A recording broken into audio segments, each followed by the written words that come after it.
ஒரு நகரம் கார்கள் இல்லாமல், புகை மாசு எதுவும் இல்லாமல், முழுவதும் செயற்கை நுண்ணறிவு மூலம் இயங்கினா எப்படி இருக்கும்? அது கனவு இல்லை, சவுதி அரேபியாவின் மிகப்பெரிய கனவு திட்டமான நியோம் சிட்டியை பற்றி தான் இந்த வீடியோவில் பார்க்க போகிறோம்.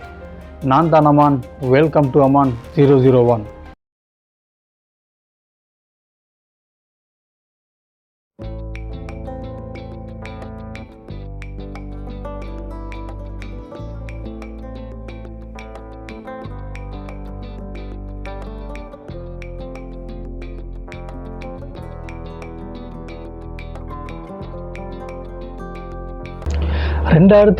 ஆண்டு சவுதி இளவரசரான முகமது பின் சல்மான் இந்த உலகத்தை ஆச்சரியப்படுத்தக்கூடிய ஒரு திட்டத்தை அறிவிக்கிறாரு.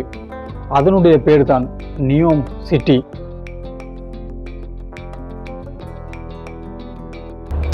நியோ என்று சொல்றது கிரேக்க மொழியில புதியது என்று பொருள். எம் என்று சொல்றது முஸ்தக்பல், எதிர்காலம், அரபு சொல்ல குறிக்கிறது.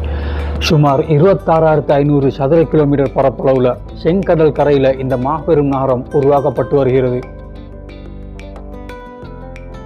பல வருட காலமாகவே இந்த சவுதி அரேபியா இந்த எண்ணெய் வருமானத்தை நம்பி தான் இருக்குது.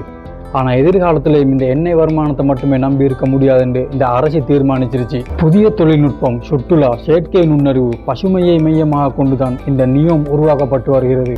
இந்த நியோமின் பிரபலமான பகுதியே த லைன், நேர்கோடு. 170 கிலோமீட்டர் நீளத்தில் இரு கண்ணாடி சுவர்களுக்குள் அமைக்கப்படும் மாபெரும் நகரம் என்றே சொல்லலாம்.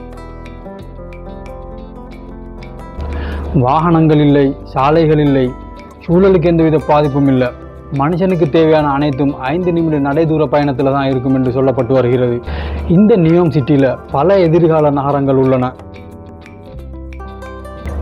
ட்ரியோஜனா என்று சொல்லக்கூடிய பாலைவன நாட்டில் உருவாக்கப்படும் ஸ்கீ ரிசார்ட்டு, சிந்தாலா என்று சொல்லக்கூடிய மிகவும் ஆடம்பரமான சுற்றுலா தீவு, இப்படிப்பட்ட பல வகையான திட்டங்கள் இந்த நியோம் சிட்டியில் அமைக்க போறதாக கூறப்படுது.